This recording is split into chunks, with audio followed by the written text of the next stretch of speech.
Hi guys, how are you? I hope you are doing great. Welcome to my YouTube channel. In this video, I'm gonna talk about Samsung Galaxy S22 and S22 Ultra. So without further ado, let's get into it. These are new Samsung's flagship smartphones.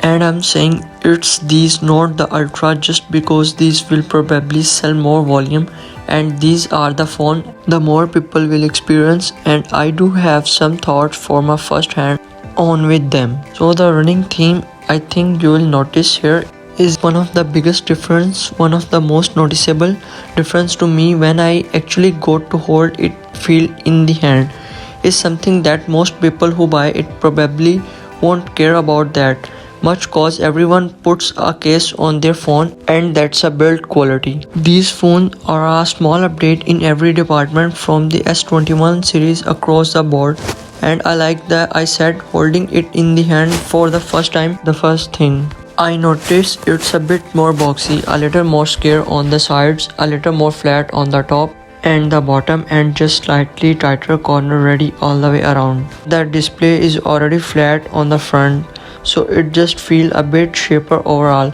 and then on the top of that, the back is real glass this year instead of plastic like S21.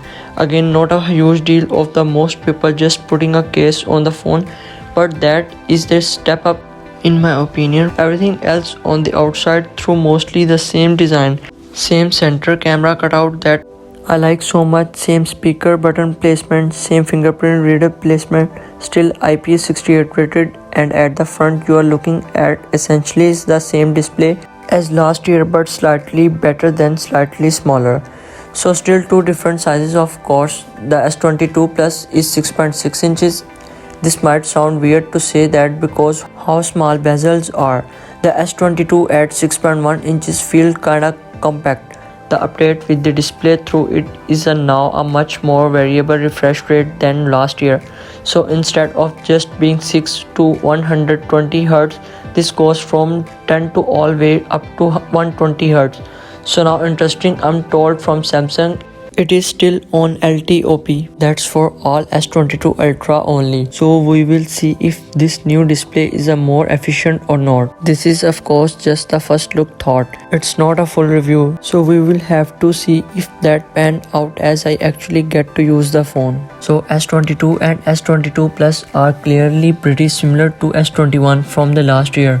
A little bit smaller and boxier, but generally the same form factor with a specs bump.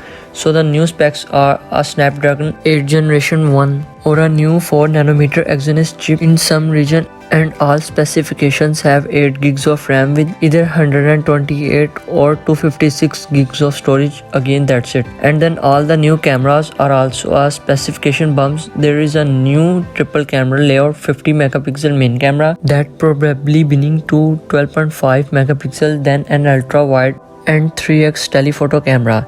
The big change is that the high resolution camera is the main camera, not the telephoto. So you might remember the last year when shooting 8K videos you have to crop into the telephoto. This time if you are shooting 8K videos, it can use the main camera, which is gonna have that wider normal field of view, smaller detail from some, but that's a big improvement for us. Then the other one thing to note, since the phone did get a bit smaller, I mean the camera bumps are not noticeably bigger.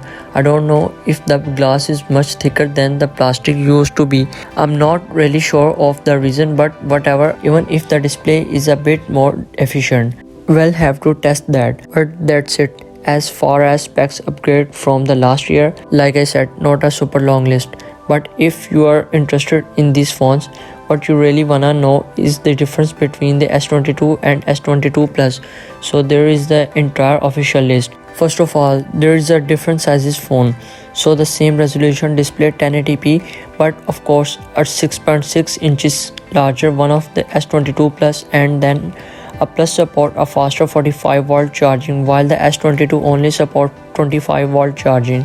No charger in the box for either of them, but that's good to know. And the Plus has ultra wideband and Wi-Fi 6E support, while S22 does not, just has the normal Wi-Fi 6 and then larger battery in the bigger phone, 4500 mAh over 3700 mAh, S22 plus $999 and S22 $799. So yeah, let me know what you wanna see in the full review of this phone. But if you have a question about the battery life that could be a concern, please let me know in the comment section. I will hang out there. I hope you guys like the video. Get subscribed to see it. Make sure you hit the red button if you haven't already. Alright, that's it. Thanks for watching. Catch you guys in the next one. Bye.